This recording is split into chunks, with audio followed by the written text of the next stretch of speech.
जय हिंद, नमस्कार। जियो पॉलिनॉमिक्स में आपका स्वागत है। आज हम बात करने वाले हैं चाइना की, पर वहाँ पे जाए उससे पहले एक अपील।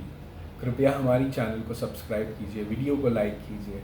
आपका फीडबैक है वो हमें कमेंट्स में बताइए। कोई सवाल है तो कमेंट्स में ज़रूर पूछिए, हम उसका जवाब देंगे। चाइना, और जब चाइना की बात करते हैं तो क्यों ना बात की जाए शी जिनपिंग जी की। आज की तारीख में चाइना के सर्वे सर्वा हैं। प्रेसिडेंट कह लो, प्राइम मिनिस्टर कह लो, प्रीमियम कह लो, चाइना की बागडोर आज उनके हाथ में है। उनका नाम लेते ही मन में एक शंकाई सी उठती है कि वो चाइना को कहाँ ले जा रहे हैं। आइए इस वीडियो में समझने का प्रयास करते हैं। शी जिनपिंग पे जाएं उससे पहले हमें समझना होगा कि चाइना क्या है। चाइना हमारे जैसे ही एक बहुत पुरानी सभ्यता रही है। जैसे हम हमारे भारतीय होने पे गर्व करते हैं, चाइनीज़ अपने आप के चाइनीज़ होने पे गर्व करते हैं। एक सिविलाइजेशन रहा है, उन्होंने बहुत अप्स भी देखे हैं, डाउन्स भी देखे हैं। जैसे हम सोने की चिड़िया थे, फिर अंग्रेज़ों ने हमारे साथ क्या किया, वैसे ही चाइनीज़ सभ्यता ऊपर गई नीचे आई, ऊपर गई नीचे आई, अप्स एंड डाउन्स देखें, लेकिन सभ्यता आज भी बनी हुई है। आज का जो चाइना है वो एक कम्युनिस्ट चाइना है, वामपंथी चाइना है, जहाँ पे सब कुछ एक टॉप डाउन अप्रोच है। कम्युनिस्ट पार्टीज जो होती हैं वो एक आयरन ग्रिप के साथ देश को चलाने में मानती हैं कि ये कायदा है, ये सख्त तरह से कायदे का पालन होगा। अगर आप कायदे का पालन नहीं करते तो सज़ा होगी। यस और नो वाली परिभाषा है उनकी। आज का चाइना और यूजुअली जो तानाशाही या कम्युनिस्टवादी जो सरकारें होती हैं या देश होता है, वो डेमोक्रेसी से एकदम ऑपोजिट होता है। भारत में कैसा है, डेमोक्रेसी में कैसा है कि भाई जो सरकार है उसको पता है कि भाई ये 30% लोग, या मोदी जी के केस में 37% लोग जो हैं वो मेरे सपोर्टर हैं, बाकी मेरे विरोधियों को उन्होंने वोट किया है, चुनाव में मेरे विरोध में लड़े हैं और वो संसद में मेरा विरोध करते हुए बैठे हैं। वहां पे ना कोई संसद है ना ऐसा कुछ है। डिक्टेटरशिप में एक चीज है कि भाई आप विरोध नहीं कर सकते। एक बंदा अगर विरोध करे तो उसको एकदम अच्छे से समझा नहीं जाता है, विरोधियों को शायद माफ़ी नहीं होती। उस तरह की ये पॉलिटिकल सिस्टम है, और उनके केस में पिछले 5 दशकों में उनके लिए अच्छी साबित हुई तो ठीक है, बेटर फॉर देम। तो ये एक चाइनीज़ कल्चर रहा।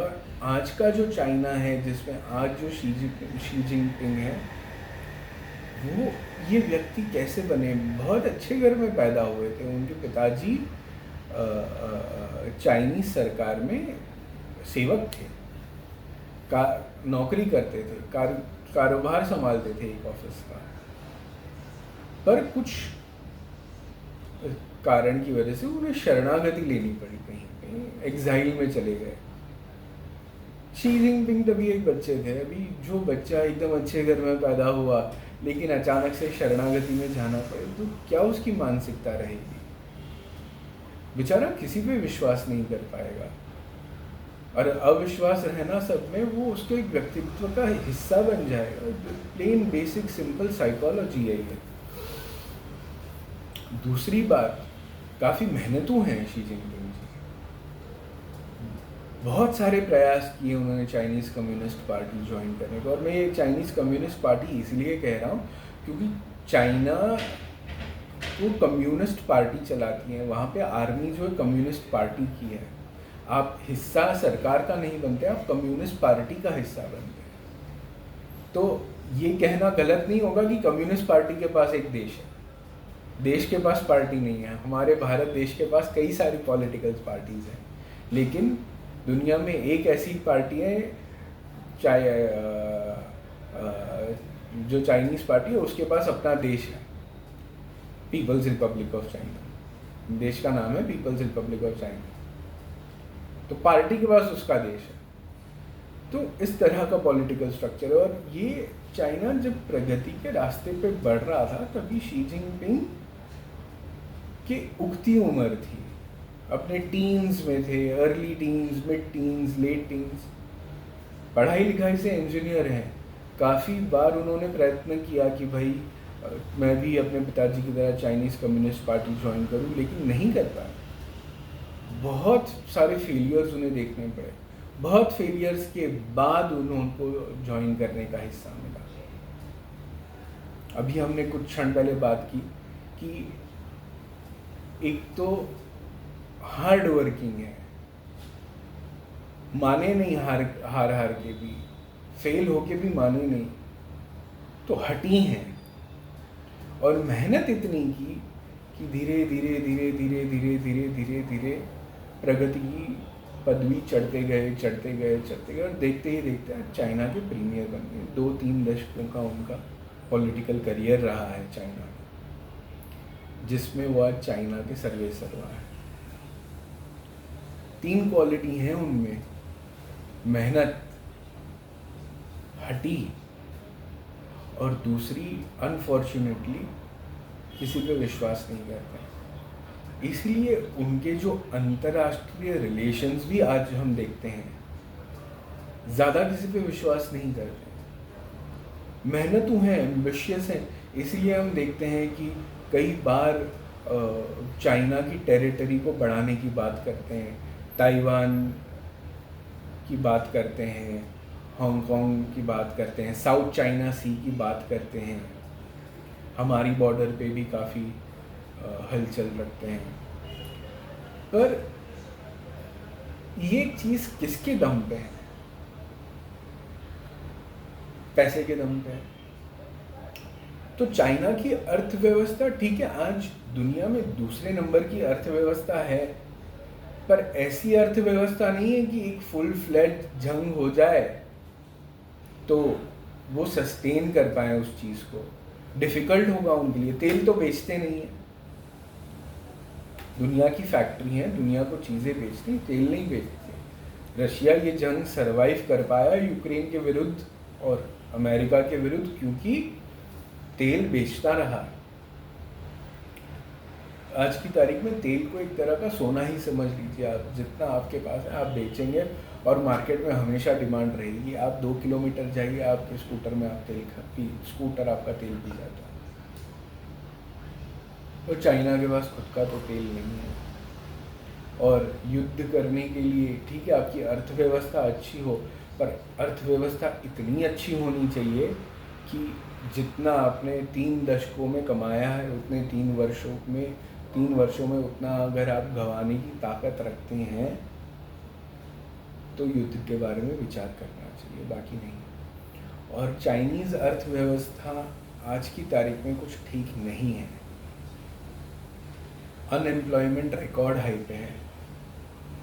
आंकड़े बाहर नहीं आते क्योंकि किसी भी तरह का डिसेंट आता नहीं है। खुद के राष्ट्र के मीडिया में नहीं आता तो अंतर्राष्ट्रीय समाचार में कहाँ से आए? अम्बिशन होना अच्छी बात है, लेकिन अम्बिशन के साथ प्रगति भी होनी चाहिए। अम्बिशन प्रगति को लेके होना चाहिए। एक चीज़ जो उन्होंने बहुत अच्छी की है, जैसे यूनाइटेड स्टेट्स का और रशिया का और बाकी सारे यूरोपियन एजेंसीज़ का मिलके एक स्पेस स्टेशन है, ISS इंटरनेशनल स्पेस स्टेशन, वैसा चाइना का एक अलग से स्पेस स्टेशन है। तो प्रगति इस चीज़ में ज़्यादा सूट करती है, ना ही कि किसी तरह के टेरिटोरियल एक्सपेंशन में। है चाइना आज दुनिया की दूसरी सबसे ताकतवर अर्थव्यवस्था, लेकिन अमेरिका से तो आज भी बहुत पीछे है, less than half of America. अब दूसरे हैं, बट पहले और दूसरे के बीच का अंतर बहुत ज़्यादा है। आप अपनी इकोनॉमी को डबल कर लेंगे, फिर भी उसकी इकोनॉमी आपसे बड़ी है। इस चीज़ का ज्ञान होना भी आवश्यक है। शायद इस चीज़ का ज्ञान है, इसीलिए जो आज के दिनों की जंग है जो हम देख रहे हैं, उसमें वो अपने आप को शांत रखना है। रशिया यूक्रेन में भी रशिया को हथियार सप्लाई कर रहे हैं, ईरान को भी अपनी इकोनॉमी बढ़ा रहे हैं, पर हथियार बेच के इकोनॉमी बढ़ाई नहीं जा सकती। आपका रियल एस्टेट सेक्टर चरमरा चुका है, आपकी अर्थव्यवस्था डामाडोल हो चुकी है, कई बैंक्स गिर चुकी हैं, गांव में लोग बैंक के बाहर कतार लगा के खड़े रहते हैं, पैसा मिलता है नहीं मिलता है। तो स्ट्रॉन्ग रिफॉर्म्स की ज़रूरत है, ना ही एक्सपेंशन की। एक्सपेंशन शायद थोड़ी देर के लिए, जो रिफॉर्म्स का डिसेंट है, ये अनएम्प्लॉयमेंट का जो डिसेंट है, जो अनएम्प्लॉयमेंट के विरुद्ध एक तरह का इरिटेशन है, उसको थोड़ी देर के लिए दबा देगा, लेकिन हमेशा के लिए नहीं दबा पाएगा। तो रिफॉर्म शायद एक बेहतर रास्ता होगा, एक्सपेंशन नहीं। नमस्ते।